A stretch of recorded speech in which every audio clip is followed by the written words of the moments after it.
Hello, ಎಲ್ಲರಿಗೂ ನಮಸ್ತೆ. Welcome to my YouTube channel. ಸ್ಪರ್ಧಾ ವಿಜೇತ ಕರೆಂಟ್ ಅಫೇರ್ಸ್ ಮೇ ತಿಂಗಳದು ಮ್ಯಾಗ್ಜಿನನ್ನೇ ನಿಮಗೆ ಕಂಪ್ಲೀಟಾಗಿ ಎಕ್ಸ್ಪ್ಲೇನ್ ಮಾಡ್ತೀನಿ. ಎಕ್ಸಾಮ್ಗೆ ಇಂಪಾರ್ಟೆಂಟ್ ಇರೋದನ್ನು ನಿಮಗೆ ಈ ರೀತಿಯಾಗಿ ಹೈಲೈಟ್ ಮಾರ್ಕ್ ಮಾಡಿ ಕಂಪ್ಲೀಟ್ ಮ್ಯಾಗ್ಜಿನನ್ನು ಎಕ್ಸ್ಪ್ಲೇನ್ ಮಾಡ್ತಾ ಇರೋದು. ಇದರಲ್ಲಿ ಎಲ್ಲನೂ ಓದುವಂಥ ಅವಶ್ಯಕತೆ ಇರಲ್ಲ. ಎಕ್ಸಾಮ್ಗೆ ಇಂಪಾರ್ಟೆಂಟ್ ಇರೋದು ಮತ್ತು ಪ್ರೀವಿಯಸ್ ಇಯರ್ ಎಕ್ಸಾಮಲ್ಲಿ ಕೇಳಿದಂಥ ಟಾಪಿಕನ್ನು ನಾನು ನಿಮಗೆ ಎಲ್ಲನೂ ಕಂಪ್ಲೀಟಾಗಿ ಮ್ಯಾಗ್ಜಿನನ್ನು ಎಕ್ಸ್ಪ್ಲೇನ್ ಮಾಡ್ತಾ ಇರೋದು. ಈ ರೀತಿಯಾಗಿ ಕಂಪ್ಲೀಟ್ ಮ್ಯಾಗ್ಜಿನ್ ನಿಮಗೆ ನಾನು ಇಂಪಾರ್ಟೆಂಟ್ ಇರೋದಂತ ಎಲ್ಲನೂ ಎಕ್ಸ್ಪ್ಲೇನ್ ಮಾಡ್ತಾ ಇರೋದು. ನಾನು ಯಾವ ರೀತಿ ಎಕ್ಸಾಮ್ಗೆ ಸ್ಟಡಿ ಮಾಡಿದ್ದೀನಲ್ಲ ಈ ಮ್ಯಾಗ್ಜಿನನ್ನು ನಿಮಗೆ ಅದೇ ರೀತಿಯಾಗಿ ಕೂಡ ಇದು ನಾನು ಎಕ್ಸ್ಪ್ಲೇನ್ ಮಾಡ್ತಾ ಇರೋದು. ಇಂಪಾರ್ಟೆಂಟನ್ನು ಅಬೌಟ್ ಮೀ, ನಾನು ಯಾವುದೇ ಕೋಚಿಂಗನ್ನು ತೆಗೆದುಕೊಂಡಿಲ್ಲ. ಸೆಲ್ಫ್ ಸ್ಟಡಿ ಮಾಡಿದ್ದೀನಿ. 2 ವರ್ಷ ಪ್ರಿಪ್ರೇಷನ್ನ ಮಾಡಿದ್ದೀನಿ. ಇದು ನನ್ನ ಕಮ್ಯುನಿಕೇಷನ್ ಪೇಪರಲ್ಲಿ ಬಂದಂತಹ score FDA 82, village accountant 87, WRD 80. ಮುಂಚೆ ನಂದು FDA ಜಾಬ್ ಆಗಿತ್ತು. ಅದಾದ ನಂತರ ಮತ್ತೆ ಇವೆರಡು ಜಾಬನ್ನು ಬರೆದೆ. ವಿಲೇಜ್ ಅಕೌಂಟೆಂಟ್ ಐತಿ. ಇವಾಗ ನಾನು FDA ಕ್ವಿಟ್ ಮಾಡಿ ಇವಾಗ ವಿಲೇಜ್ ಅಕೌಂಟೆಂಟು ವರ್ಕ್ ಮಾಡ್ತಾ ಇರೋದು. ಇವಾಗ ನಾನು ಪ್ರೆಸೆಂಟಾಗಿ ವಿಲೇಜ್ ಅಕೌಂಟೆಂಟು ವರ್ಕ್ ಮಾಡ್ತಾ ಇರೋದು. ಇದು ನನ್ನ ಸ್ಕೋರು. ಇಂಪಾರ್ಟೆಂಟು ನಿಮಗೆ ಏನಾದರೂ ಎಕ್ಸಾಮ್ ರಿಲೇಟೆಡು ನಾನು ಓದಿದಂಥ ನೋಟ್ಸು ಮತ್ತು ಕಮ್ಯುನಿಕೇಷನ್ ನೋಟ್ಸು, GK ನೋಟ್ಸು ಮತ್ತು monthly current affairs important mark ಮಾಡಿ ಕಂಪ್ಲೀಟ್ ಮ್ಯಾಗ್ಜಿನನ್ನು ಕೂಡ ನಿಮಗೆ ಕಳಿಸ್ಕೊಡ್ತೀನಿ. ಏನಾದರೂ GK notes, communication notes, current affairs ಏನಾದರೂ ಬೇಕಾಗಿದ್ದರೆ ಕೆಳಗಡೆ ಡಿಸ್ಕ್ರಿಪ್ಷನಲ್ಲಿ ಟೆಲಿಗ್ರಾಮ್ ಲಿಂಕನ್ನು ಕೊಟ್ಟಿರ್ತೀನಿ. ಅಲ್ಲಿ ನನಗೊಂದು ಮೆಸೇಜ್ ಮಾಡಿ. ನಿಮಗೆ ಗೈಡ್ ಕೂಡ ಮಾಡ್ತೀನಿ. ಯಾವ ರೀತಿ ಸ್ಟಡಿ ಮಾಡಬೇಕು, ಕ್ವಶನ್ಸ್ ಯಾವ ರೀತಿ ಕೇಳ್ತಾ ಇದ್ದಾರೆ, ಕರೆಂಟ್ ಅಫೇರ್ಸ್ ಯಾವ ರೀತಿ ಸ್ಟಡಿ ಮಾಡಬೇಕು, ನಿಮಗೆ ಎಲ್ಲನೂ ಕಂಪ್ಲೀಟಾಗಿ ಗೈಡ್ ಮಾಡ್ತೀನಿ. ಕೆಳಗಡೆ ಡಿಸ್ಕ್ರಿಪ್ಷನಲ್ಲಿ ಟೆಲಿಗ್ರಾಮ್ ಲಿಂಕ್ ಇದೆ. ನನಗೊಂದಲ್ಲೊಂದು ಮೆಸೇಜ್ ಮಾಡಿ. ನಿಮಗೆ ಕಂಪ್ಲೀಟಾಗಿ ನೋಟ್ಸು, ವಿಡಿಯೋ ರಿಕಾರ್ಡೆಡು ಕಂಪ್ಲೀಟೆಡ್ ಎಲ್ಲನೂ ಕಳಿಸ್ಕೊಡ್ತೀನಿ. ಇದು ಈ ಟಾಪಿಕ್ಕು ಎಕ್ಸಾಮ್ಗೆ ಮೋಸ್ಟ್ ಇಂಪಾರ್ಟೆಂಟ್ ಟಾಪಿಕ್ಕು. ಇದ್ರ ಮೇಲೆ ಪದೇ ಎಕ್ಸಾಮಲ್ಲಿ ಕ್ವಶನ್ಸನ್ನು ಕೇಳಿದ್ದಾರೆ. ಯಾವುದು? ರಾಮ್ಸಾರ್ ತಾಣಗಳ ಮೇಲೆ. ಇವಾಗ ದೇಶದಲ್ಲಿ ಟೋಟಲಾಗಿ 99 ರಾಮ್ಸಾರ್ ತಾಣಗಳಿವೆ. ಇವಾಗ ಲಾಸ್ಟ್ 99ನೇ ರಾಮ್ಸಾರ್ ತಾಣ ಯಾವುದಂದರೆ ಶೇಖಾಜಿಲ್ ಪಕ್ಷಿಧಾಮ. ಯಾವುದು? ಶೇಖಾಜಿಲ್ ಪಕ್ಷಿಧಾಮ. ಇದು ಯಾವ ರಾಜ್ಯದಲ್ಲಿದೆ ಅಂತ ಕೇಳ್ತಾರೆ. ಉತ್ತರ ಪ್ರದೇಶದಲ್ಲಿದೆ. ಇದು ಎಷ್ಟನೇದು ಪಕ್ಷಿಧಾಮ ರಾಮ್ಸಾರ್ ತಾಣ ಅಂದರೆ 99ನೇದು. ಇವಾಗ ನಮ್ಮ ಇಂಡಿಯಾದಲ್ಲಿ ಟೋಟಲು 99 ರಾಮ್ಸಾರ್ ತಾಣಗಳಿವೆ. ಇಂಪಾರ್ಟೆಂಟು ಹೇಳಿಕೆ ರೂಪದಲ್ಲಿ ಕ್ವಶನ್ಸಲ್ಲಿ ಈ ರೀತಿ ಕ್ವಶನ್ಸ್ ಕೇಳ್ತಾರೆ. 2026 ಏಪ್ರಿಲ್ 22 ಅನ್ನೋದು ಉತ್ತರ ಪ್ರದೇಶದ ಅಲಿಘರ್ ಜಿಲ್ಲೆಯಲ್ಲಿರುವ ಶೇಖಾಜಿಲ್ ಪಕ್ಷಿಧಾಮವನ್ನು ಭಾರತದ 99ನೇ ರಾಮ್ಸಾರ್ ತಾಣ ಎಂದು ಘೋಷಿಸಲಾಯಿತು. ಇಷ್ಟು ಇಂಪಾರ್ಟೆಂಟು. ಮತ್ತು ಕೆಳಗಡೆ ಅಲ್ಲೇನು ಇಂಪಾರ್ಟೆಂಟ್ ಇಲ್ಲ, ಡೈರೆಕ್ಟಾಗಿ ಇಲ್ಲಿ ಬನ್ನಿ. ನೆಕ್ಸ್ಟ್ 1971ರಲ್ಲಿ ಇರಾನ್ನ ರಾಮ್ಸಾರ್ನಲ್ಲಿ ಜೋಗು ಪ್ರದೇಶಗಳಿಗೆ ಸಂಬಂಧಿಸಿದ ಸಮಾವೇಶ ಆಯೋಜಿಸಲಾಯಿತು. ಇದು ಇಸ್ವಿ ನೆನಪಿಟ್ಕೊಳ್ಳಿ. ಎಲ್ಲಿ ಸ್ಥಾಪಿಸಲಾಯಿತು? ಇರಾನ್ನಲ್ಲಿ. ಇಂಪಾರ್ಟೆಂಟು. ಹೀಗಾಗಿ ಪ್ರತಿ ವರ್ಷ ಫೆಬ್ರವರಿ 2 ವಿಶ್ವ ಜೋಗು ದಿನವನ್ನು ಆಚರಿಸಲಾಗುತ್ತದೆ. ಇಂಪಾರ್ಟೆಂಟು. ನೆಕ್ಸ್ಟ್, ಜಗತ್ತಿನಲ್ಲಿ ಅತಿ ಹೆಚ್ಚು ಜೋಗು ತಾಣ ಹೊಂದಿರುವ ದೇಶ ಯಾವುದು? UK 176. ನಂತರ ಮೆಕ್ಸಿಕೋ. 3ನೇ ಸ್ಥಾನದಲ್ಲಿ ಭಾರತ ಇದೆ. ಯಾಕಂದರೆ 1, 2, 3 ಕೂಡ ನೆನಪಿಟ್ಕೊಳ್ಳಿ. ಒಂದೊಂದ್ಸರಿ ಇವನ್ ಆರ್ಡರ್ ವೈಸ್ ಜೋಡಿಸಿ ಅಂತ ಕೇಳ್ತಾರೆ. ನೆಕ್ಸ್ಟು ಭಾರತ ರಾಮ್ಸಾರ್ ತಾಣಗಳು. ಇದು ಮೋಸ್ಟ್ ಇಂಪಾರ್ಟೆಂಟು. 1982 ಫೆಬ್ರವರಿ 1ರಂದು ಭಾರತವು ರಾಮ್ಸಾರ್ ಜೋಗು ಪ್ರದೇಶ ಸಮಾವೇಶಕ್ಕೆ ಒಪ್ಪಿಗೆ ಸಹಿ ಹಾಕಿತು. ರಾಮ್ಸಾರ್ ಪಟ್ಟಿಗೆ ಸೇರಿದ ಭಾರತದ ಮೊದಲ ತಾಣಗಳು 1981 ಅಕ್ಟೋಬರ್ 1ರಂದು ಒಡಿಶಾದ ಚಿಲ್ಕಾ ಸರೋವರ. ಇಂಪಾರ್ಟೆಂಟು. ಮತ್ತು ರಾಜಸ್ಥಾನದ ಕಿಯೋಲಾಡಿಯೋ ರಾಷ್ಟ್ರೀಯ ಉದ್ಯಾನವನ ಎಂಬ 2 ತಾಣಗಳು ದೇಶದ ಮೊದಲ ರಾಮ್ಸಾರ್ ತಾಣಗಳಾಗಿ ಸೇರ್ಪಡೆಗೊಂಡವು. ಇವೆರಡು ಫಸ್ಟ್ಗೆ ಸೇರ್ಪಡೆಗೊಂಡವು. ಅದಕ್ಕೋಸ್ಕರ 2 ನೆನಪಿಟ್ಕೊಳ್ಳಿ. ಇಂಪಾರ್ಟೆಂಟು. ನೆಕ್ಸ್ಟ್, ರಾಮ್ಸಾರ್ ಪಟ್ಟಿಗೆ ಸೇರಿದ ಕರ್ನಾಟಕ ರಾಜ್ಯ ಜೋಗು ತಾಣಗಳು. ಇಂಪಾರ್ಟೆಂಟು. ಮಂಡ್ಯ ಜಿಲ್ಲೆ ರಂಗನತಿಟ್ಟು ಪಕ್ಷಿಧಾಮ. ಇಲ್ಲಿ ನಾವು ಜಿಲ್ಲೆ ಕೂಡ ನೆನಪಿಟ್ಕೊಳ್ಬೇಕು. ರಂಗನತಿಟ್ಟು ಪಕ್ಷಿಧಾಮ ಯಾವ ಜಿಲ್ಲೆಯಲ್ಲಿ ಬರ್ತದೆ ಅಂತ ಕೇಳ್ತಾರೆ? ಮಂಡ್ಯ ಜಿಲ್ಲೆ. ಇಲ್ಲಿ ಕ್ವಶನ್ಸ್ ಯಾವ ರೀತಿ ಕೇಳ್ತಾರೆ ಅಂದರೆ ಹೊಂದಿಸಿ ಬರೆಯಿರಿ. ಒಂದು ಸೈಡು ರಾಮ್ಸಾರ್ ತಾಣಗಳನ್ನು ಕೊಟ್ಟಿರ್ತಾರೆ, ಒಂದು ಸೈಡು ಜಿಲ್ಲೆಗಳನ್ನು ಕೊಟ್ಟಿರ್ತಾರೆ. ಹೊಂದಿಸಿ ಬರೆಯಿರಿ ಈ ರೂಪದಲ್ಲಿ ನಿಮಗೆ ಕ್ವಶನ್ಸನ್ನು ಕೇಳ್ತಾರೆ. ಇದನ್ನೆಲ್ಲ ನೀವು ನೋಡ್ಕೊಳ್ಬೇಕು. ರಂಗನತಿಟ್ಟು ಯಾವ ಜಿಲ್ಲೆಯಲ್ಲಿದೆ? ಅಂಕಸಮುದ್ರ ಪಕ್ಷಿಧಾಮ ಎಲ್ಲಿದೆ? ವಿಜಯಪುರ ಜಿಲ್ಲೆ ಇದೆ. ಅಘನಾಶಿನಿ ಎಲ್ಲಿದೆ? ಉತ್ತರ ಕನ್ನಡದಲ್ಲಿದೆ. ನೆಕ್ಸ್ಟ್, ಮಾಗಡಿ ಕೆರೆ ಎಲ್ಲಿದೆ? ಮೀಸಲು ಪ್ರದೇಶ. ಇಷ್ಟು ನಿಮಗೆ ನೆನಪಿರಲಿ. ನೆಕ್ಸ್ಟ್ ಕ್ವಶನ್, ದೇಶದಲ್ಲಿ ಅತಿ ಹೆಚ್ಚು ರಾಮ್ಸರ್ ತಾಣಗಳನ್ನು ಹೊಂದಿರುವ ರಾಜ್ಯ ಯಾವುದು? ತಮಿಳುನಾಡು ಮತ್ತು ಉತ್ತರ ಪ್ರದೇಶ. ಇಷ್ಟು ನಿಮಗೆ ನೆನಪಿರಲಿ. Next important. ನೆಕ್ಸ್ಟ್ ಕಾಸರಗೋಡು. ನಿಮಗೆ ಕಂಪ್ಲೀಟಾಗಿ ಇದೇ ರೀತಿ ನಾನು ನಿಮಗೆ ಮ್ಯಾಗ್ಜಿನನ್ನು ಎಕ್ಸ್ಪ್ಲೇನ್ ಮಾಡ್ತೀನಿ. ನಿಮಗೆ PDF ಏನಾದರೂ ಬೇಕಾಗಿದ್ದರೆ ಪ್ಲೀಸ್ ಕೆಳಗಡೆ ಡಿಸ್ಕ್ರಿಪ್ಷನಲ್ಲಿರುವಂಥ ಟೆಲಿಗ್ರಾಮ್ ಲಿಂಕಲ್ಲಿ ಮೆಸೇಜ್ ಮಾಡಿ, ನಿಮಗೆ ಕಂಪ್ಲೀಟ್ ಮ್ಯಾಗ್ಜಿನನ್ನು ಕಳಿಸಿ ಕೊಡುತ್ತೇನೆ. ನೆಕ್ಸ್ಟ್ ಇದು ಯಾವುದು? ಕಾಸರಗೋಡು. ಕಾಸರಗೋಡು ಕಡಲ ತೀರಕ್ಕೆ ಸತತ 6ನೇ ಬಾರಿ ಬ್ಲೂ ಫ್ಲ್ಯಾಗ್ ಮಾನ್ಯತೆ. ಇಂಪಾರ್ಟೆಂಟು. ದೇಶಾದ್ಯಂತ 18 ಕಡಲ ತೀರಗಳಿಗೆ ಬ್ಲೂ ಫ್ಲ್ಯಾಗ್ ಮಾನ್ಯತೆ ದೊರೆತಿದ್ದು, ಕರ್ನಾಟಕದಲ್ಲಿ 3 ಕಡಲ ತೀರಗಳು ಈ ಪಟ್ಟಿಗೆ ಸೇರಿವೆ. ಅವುಗಳಲ್ಲಿ ಹೊನ್ನಾವರದ ಕಾಸರಗೋಡು ಕಡಲ ತೀರಕ್ಕೆ 6ನೇ ಬಾರಿ ಬ್ಲೂ ಫ್ಲ್ಯಾಗ್ ಮಾನ್ಯತೆ ದೊರೆತಿದೆ. ಬ್ಲೂ ಫ್ಲ್ಯಾಗ್ ಮಾನ್ಯತೆ ನೀಡುವ ವಿಧಾನ. ಬ್ಲೂ ಫ್ಲ್ಯಾಗ್ ಮಾನ್ಯತೆಯನ್ನು ಯಾಕೆ ಸಮುದ್ರ ತೀರಗಳಿಗೆ ಕೊಡುತ್ತಾರೆ ಅಂತ ಕೇಳಿದರೆ, ಕಡಲ ತೀರದ ಸ್ವಚ್ಛತೆ, ಪ್ರವಾಸಿಗರ ಸುರಕ್ಷತೆ, ಉತ್ತಮ ಮೂಲಸೌಕರ್ಯಗಳ ವ್ಯವಸ್ಥೆ ಹಾಗೂ ನೈಸರ್ಗಿಕ ವಸ್ತುಗಳ ಬಳಕೆಯ ಮೂಲಕ ಅಭಿವೃದ್ಧಿಪಡಿಸುವುದು ಪರಿಗಣಿಸಲಾಗುವುದು. ಇದನ್ನೆಲ್ಲನೂ ಗಮನಿಸಿ ಒಂದು ಕಡಲ ತೀರಕ್ಕೆ ಬ್ಲೂ ಫ್ಲ್ಯಾಗನ್ನು ಕೊಡುತ್ತಾರೆ. ನೆಕ್ಸ್ಟ್, ಬ್ಲೂ ಫ್ಲ್ಯಾಗ್ ಪ್ರಮಾಣೀಕರಣ ನೀಡುವವರು ಅಂದರೆ ಬ್ಲೂ ಫ್ಲ್ಯಾಗನ್ನು ಯಾವ ದೇಶದವರು ನೀಡುತ್ತಾರೆ ಅಂತ ಕೇಳ್ತಾರೆ. ಡೆನ್ಮಾರ್ಕ್ನ ಪರಿಸರ ಶಿಕ್ಷಣ ಪ್ರತಿಷ್ಠಾನ ಸಂಸ್ಥೆ ಇದು ನೀಡುತ್ತದೆ. ನೆಕ್ಸ್ಟ್ ಇಲ್ಲಿ ಬ್ಲೂ ಫ್ಲ್ಯಾಗ್ ಮನ್ನಣೆ ಪಡೆಯುವ ಪ್ರಮುಖ ಮಾನದಂಡಗಳು. ಈಗ ಆಲ್ರೆಡಿ ಮೇಲ್ಗಡೆ ಎಕ್ಸ್ಪ್ಲೇನ್ ಮಾಡಿದ್ದೇನೆ, ಅದೇ ಇಲ್ಲಿದೆ, ಸ್ವಲ್ಪ ನೋಡ್ಕೊಳ್ಳಿ. ಬ್ಲೂ ಫ್ಲ್ಯಾಗ್ ಮನ್ನಣೆ ಮಹತ್ವ. Important of the blue flag ಅಂದರೆ ಸುಸ್ಥಿರ ಅಭಿವೃದ್ಧಿ ಗುರಿಯ 14ನೇ ಗುರಿಯನ್ನು ಬೆಂಬಲಿಸುತ್ತದೆ. ಅಂದರೆ ಸಸ್ಟೈನೇಬಲ್ ಡೆವಲಪ್ಮೆಂಟಲ್ಲಿ 17 ಗುರಿಗಳಿದಾವಲ್ಲ, ಅದರಲ್ಲಿ 14ನೇ ಗುರಿ ಯಾವುದು ಅಂತ ಕೇಳಿದರೆ ಅದು ಗುರಿಯು ನೀರಿನ ಕೆಳಗಿನ ಜೀವವಾಗಿದ್ದು ಕಡಲ ತೀರಗಳಿಗೆ ವಿಶ್ವಸಂಸ್ಥೆ 14ನೇ ಗುರಿಯನ್ನು ಬೆಂಬಲಿಸುತ್ತದೆ. ಇಷ್ಟು ನಿಮಗೆ ನೆನಪಲ್ಲಿ ಇಂಪಾರ್ಟೆಂಟು. ಬ್ಲೂ ಫ್ಲ್ಯಾಗ್ ಬಗ್ಗೆ ಇಂಪಾರ್ಟೆಂಟು. ಇವಾಗ ಸತತವಾಗಿ 6ನೇ ಬಾರಿಗೆ ಬ್ಲೂ ಫ್ಲ್ಯಾಗ್ ಕಾಸರಗೋಡು ಕಡಲ ತೀರಕ್ಕೆ ದೊರೆತಿದೆ. ಇಷ್ಟು ಇಂಪಾರ್ಟೆಂಟು.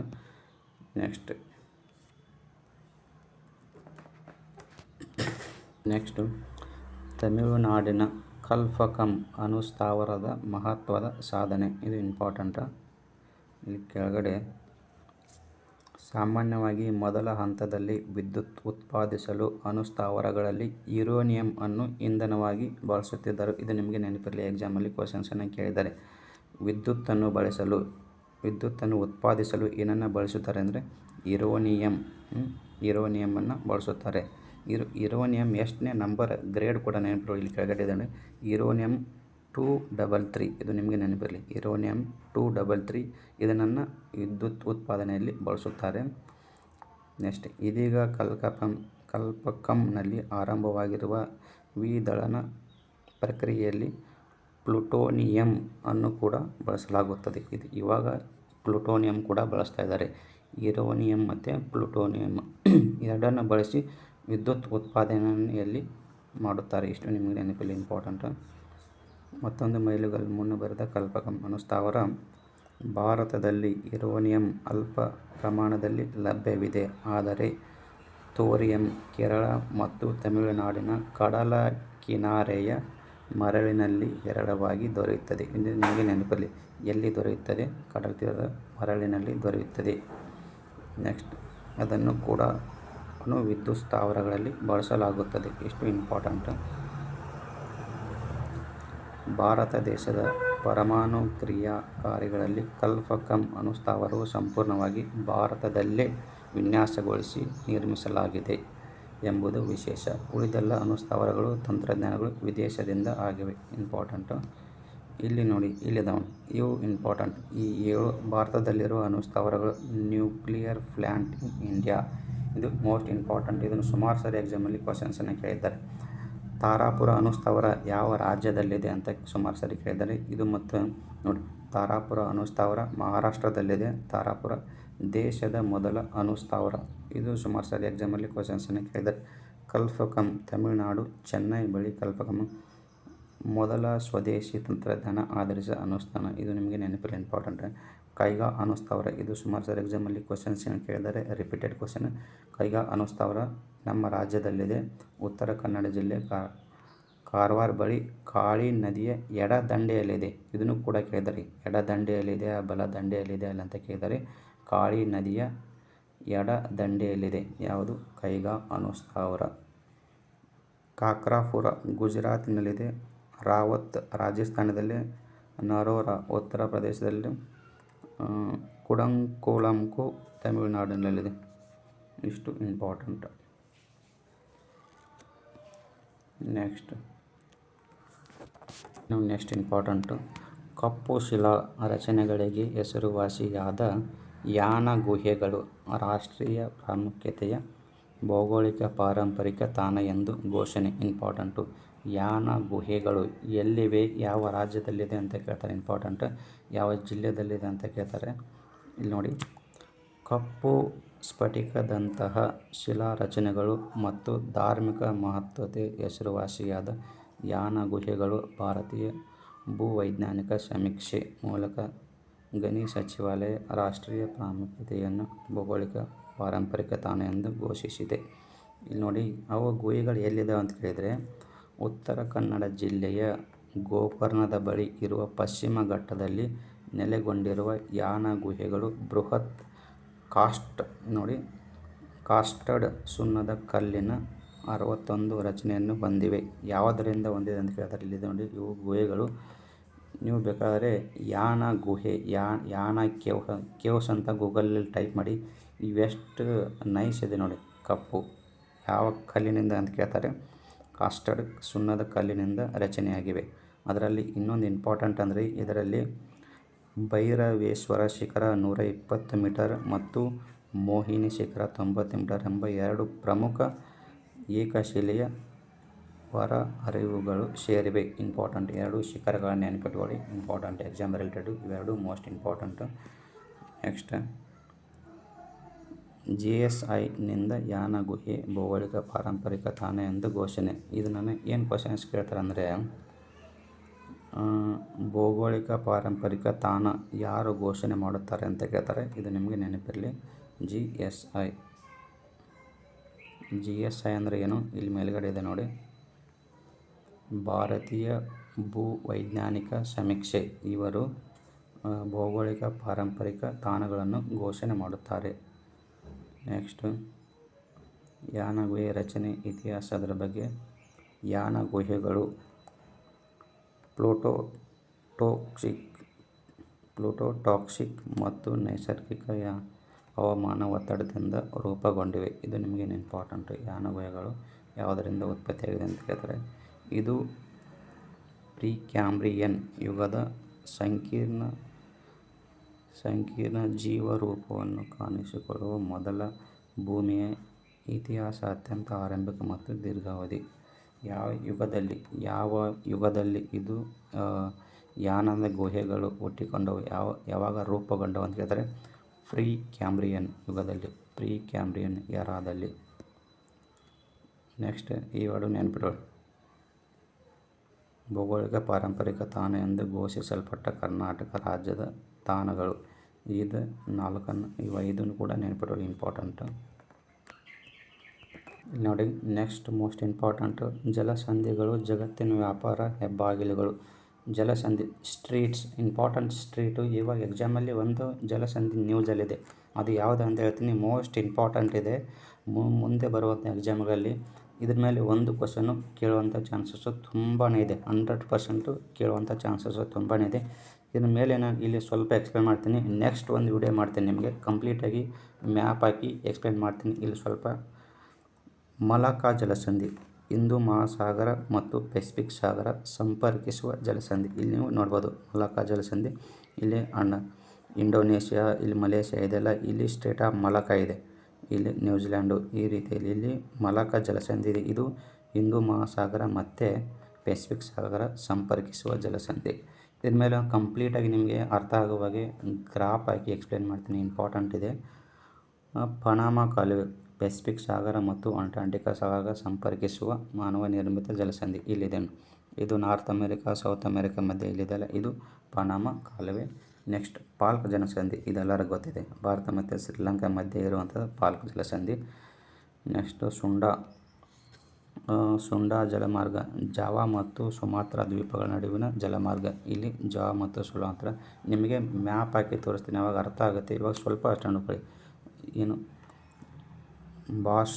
ಬಾಸ್ಫೋರಸ್ ಜಲಸಂಧಿ ಕೆಂಪು ಸಮುದ್ರ ಮತ್ತು ಮಾರ್ಮೋರಾ ಸಮುದ್ರ ಬೆರೆಸುವ ಜಲಸಂಧಿ ಇಲ್ಲಿದೆ.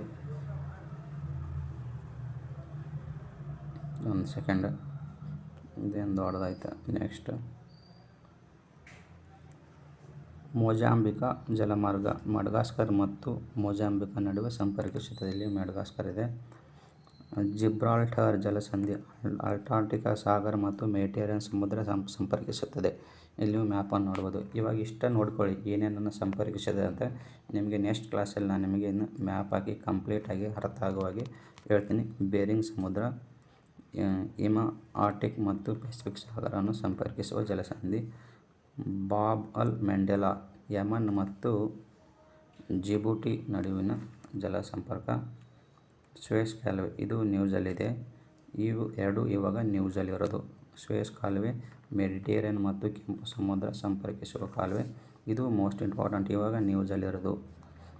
ಹರ್ಮುಜ್ ಜಲಸಂಧಿ ಗಲ್ಫ್ ಆಫ್ ಒಮನ್ ಮತ್ತು ಪರ್ಷಿಯನ್ ಗಲ್ಫ್ ಸಂಪರ್ಕಿಸುವ ಜಲಸಂಧಿ. ಇಷ್ಟು ಎಕ್ಸಾಮ್ ರಿಲೇಟೆಡು. ಇವು ಜಲಸಂಧಿಗಳೆಲ್ಲ ಇದು ಮೋಸ್ಟ್ ಇಂಪಾರ್ಟೆಂಟು ಎಕ್ಸಾಮ್ ರಿಲೇಟೆಡು. ಇವಾಗ ಪದೇ ನ್ಯೂಸಲ್ಲಿದ್ದಾವೆ, ಅದಕ್ಕೋಸ್ಕರ ನ್ಯೂಸಲ್ಲಿರೋದು ಅಂತ ಇಂಪಾರ್ಟೆಂಟು. 100% ಕ್ವಶನ್ಸ್ ಕೇಳುವಂಥ ಚಾನ್ಸಸ್ ತುಂಬಾ ಇದೆ. ಅದ್ರ ಮೇಗಿನ ಕಂಪ್ಲೀಟಾಗಿ ಒಂದು ವಿಡಿಯೋ ಮಾಡಿ ನಿಮಗೆ ಅಪ್ಲೋಡ್ ಮಾಡ್ತೀನಿ. ನೆಕ್ಸ್ಟ್ ಇಂಪಾರ್ಟೆಂಟ್, ಭೂಮಿಗೆ ಸುರಕ್ಷಿತವಾಗಿ ಮರಳಿದ ಆರ್ಟಿಮಿಸ್ 2 ಉಪಗ್ರಹ. ಇಲ್ಲಿ ನೋಡ್ಕೊಳ್ಳಿ, ಇಂಪಾರ್ಟೆಂಟ್ ಇದೆ.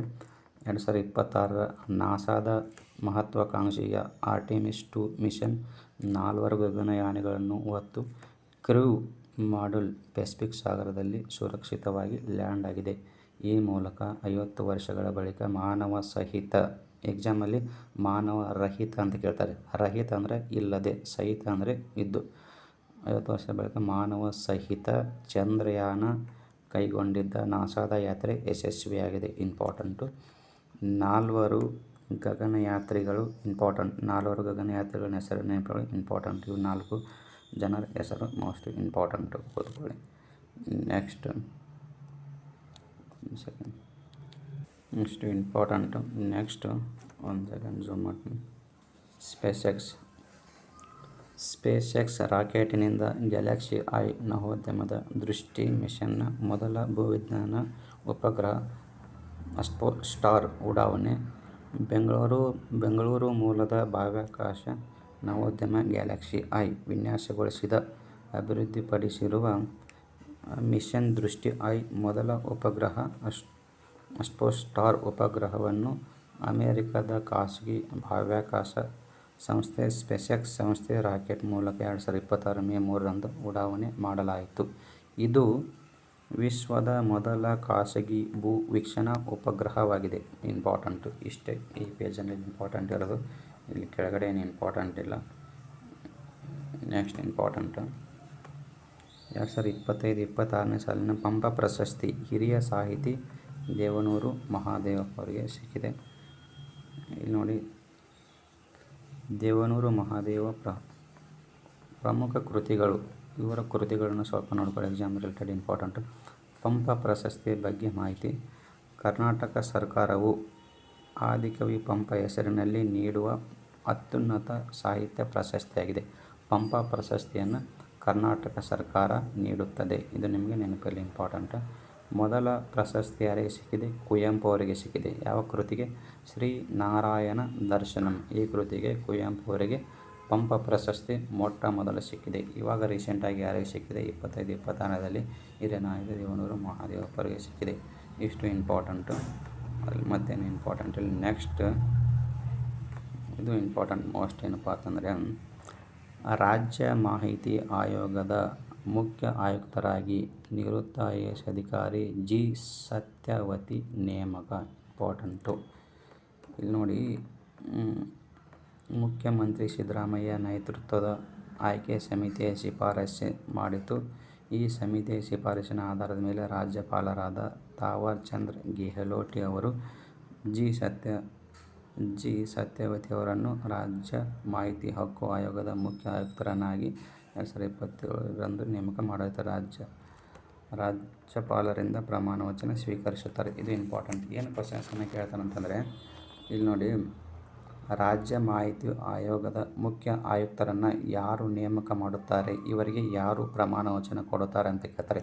ಇವರನ್ನು ಮೊದಲು ಯಾರು ನೇಮಕ ಮಾಡುತ್ತಾರೆ ಅಂತ ಕೇಳ್ತಾರೆ. ಯಾರು ನೇಮಕ ಅಂದರೆ ಇಲ್ಲಿ ನೋಡಿ, ಮುಖ್ಯಮಂತ್ರಿ ಸಿದ್ದರಾಮಯ್ಯ ನೇತೃತ್ವದ ಆಯ್ಕೆ ಸಮಿತಿಯ ಶಿಫಾರಸ್ಸಿನ ಮೇರೆಗೆ ರಾಜ್ಯಪಾಲರು ನೇಮಕ ಮಾಡುತ್ತಾರೆ. ಇವರಿಗೆ ಪ್ರಮಾಣ ಪತ್ರವನ್ನು ರಾಜ್ಯಪಾಲರು ಕೊಡುತ್ತಾರೆ. ಇಷ್ಟು ನಿಮಗೆ ನೆನಪಿಲ್ಲ, ಇಂಪಾರ್ಟೆಂಟ್.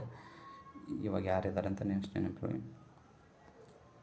ಇದರ ಕೇಂದ್ರ ಕಚೇರಿ ಬೆಂಗಳೂರಿನಲ್ಲಿದೆ. ಆಯ್ಕೆ ಸಮಿತಿ ಮಾಹಿತಿ ಹಕ್ಕು ಆಯೋಗದ ಮುಖ್ಯ ಆಯುಕ್ತರನ್ನು ಮತ್ತು ಆಯುಕ್ತರನ್ನು ಆಯ್ಕೆ ಮಾಡಿ ರಾಜ್ಯಪಾಲರಿಗೆ ಶಿಫಾರಸನ್ನು ಮಾಡಲು ಮುಖ್ಯಮಂತ್ರಿ ನೇತೃತ್ವದ ಆಯ್ಕೆ ಸಮಿತಿ ರಚಿಸಲಾಗುತ್ತದೆ. ಈ ಸಮಿತಿಯಲ್ಲಿ ಮುಖ್ಯಮಂತ್ರಿಗಳು ಅಧ್ಯಕ್ಷರಾಗಿದ್ದು ಇದು ಇಂಪಾರ್ಟೆಂಟ್. ವಿಧಾನಸಭೆ ವಿರೋಧ ಪಕ್ಷದ ನಾಯಕ ಮತ್ತು ಮುಖ್ಯಮಂತ್ರಿಗಳಿಂದ ನಾಮನಿರ್ದೇಶನಗೊಂಡ ಕ್ಯಾಬಿನೆಟ್ ಸಚಿವರು ಸದಸ್ಯರಾಗಿರುತ್ತಾರೆ. ಇಂಪಾರ್ಟೆಂಟ್. ಈ ಸಮಿತಿ ಆಯ್ಕೆ ಮಾಡಿ ತನ್ನ ಶಿಫಾರಸನ್ನು ರಾಜ್ಯಪಾಲರಿಗೆ ಸಲ್ಲಿಸುತ್ತದೆ. ಮುಖ್ಯ ಆಯುಕ್ತರು ಮತ್ತು ಆಯುಕ್ತರ ಅಧಿಕಾರಾವಧಿ ಇಂಪಾರ್ಟೆಂಟ್. ಮುಖ್ಯ ಆಯುಕ್ತರು ಮತ್ತು ಆಯುಕ್ತರು ಅಧಿಕಾರ ವಹಿಸಿಕೊಂಡ ದಿನದಿಂದ 3 ವರ್ಷಗಳು ಅಥವಾ 65 ವರ್ಷ ಇವುಗಳಲ್ಲಿ ಯಾವುದು ಮೊದಲು ಅದು ಅನ್ವಯಿಸುತ್ತದೆ. ಅಂದರೆ ಅವರ ಅಧಿಕಾರಾವಧಿ 3 ವರ್ಷ, ಅದಕ್ಕಿಂತ ಮುಂಚೆ ಅವರ 65 ವರ್ಷ ಕಂಪ್ಲೀಟ್ ಆಯಿತು ಅಂದರೆ ಅಲ್ಲಿಗೆ ಅವರ ಅಧಿಕಾರಾವಧಿ ಮುಗೀತು. ಇದರಲ್ಲಿ ಯಾವುದು ಮೊದಲು ಅದು. ಅವಧಿ ಮುಗಿದ ನಂತರ ಮರು ಆಯ್ಕೆಗೆ ಅವಕಾಶ ಇರುವುದಿಲ್ಲ. ಇದು ಮೋಸ್ಟ್ ಇಂಪಾರ್ಟೆಂಟು. ವೇತನ ಮತ್ತು ಭತ್ಯೆ ಏನಪ್ಪ ಅಂದರೆ ಸುಪ್ರೀಂ ಕೋರ್ಟ್ ನ್ಯಾಯಾಧೀಶರಿಗೆ ಸಮಾನವಾಗಿರುತ್ತದೆ. ಇವರ ವೇತನ ಮತ್ತು ಭತ್ಯೆ ಅಂತಂದರೆ ಸುಪ್ರೀಂ ಕೋರ್ಟಿನ ನ್ಯಾಯಾಧೀಶರಿಗೆ ಏನೇನೆಲ್ಲ ಕೊಡ್ತಾರಲ್ಲ ಅದೇ ಇವರಿಗೆ ಅನ್ವಯವಾಗುತ್ತದೆ. ನೆಕ್ಸ್ಟ್ ಮಾಹಿತಿ ಹಕ್ಕು, ರೈಟ್ ಟು ಎಜುಕೇಷನ್ ಆ್ಯಕ್ಟ್. ಆಡಳಿತದಲ್ಲಿ ಪಾರದರ್ಶಕತೆ ತರುವ ಉದ್ದೇಶದಿಂದ ಭಾರತ ಸಂಸತ್ತಿನಲ್ಲಿ ಮಾಹಿತಿ ಹಕ್ಕು ಕಾಯ್ದೆ 2005ರಲ್ಲಿ ಅಂಗೀಕರಿಸಲಾಯಿತು. ಅಕ್ಟೋಬರ್ 12ರಂದು ಮಾಹಿತಿ ಹಕ್ಕು ಕಾಯ್ದೆ ಜಾರಿಗೆ ಬಂದಿತು. ಪ್ರತಿ ವರ್ಷ ಅಕ್ಟೋಬರ್ 12ರಂದು ಮಾಹಿತಿ ಹಕ್ಕು ದಿನವನ್ನಾಗಿ ಆಚರಿಸಲಾಗುತ್ತದೆ. ಮಾಹಿತಿ ಹಕ್ಕನ್ನು ಸಂವಿಧಾನದ ಮೂಲ ಹಕ್ಕು ಎಂದು ಪರಿಗಣಿಸಲಾದರೂ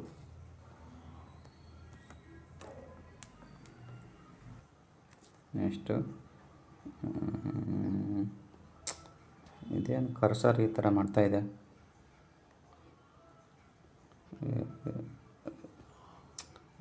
ಇದೇನೋ ಕರ್ಸರ್ ಪ್ರಾಬ್ಲಮ್ ಬರ್ತಾಯಿದೆ. ಪದೇ ಯಾವಾಗಲೂ ಇದೇ ಥರ ಆಗ್ತಾಯಿದೆ. ಒಂದು 25 ನಿಮಿಷ ವಿಡಿಯೋ ಮಾಡಿದರೆ ಇದೊಂದು ಸ್ವಲ್ಪ ಕರ್ಸರ್ ಪ್ರಾಬ್ಲಮ್ ಬರ್ತಾಯಿದೆ. ಇದನ್ನು ನೆಕ್ಸ್ಟ್ ಕ್ಲಾಸಲ್ಲಿ ನಿಮಗೆ ಎಲ್ಲರೂ ಕಂಪ್ಲೀಟಾಗಿ ಅಪ್ಲೋಡ್ ಮಾಡ್ತೀನಿ.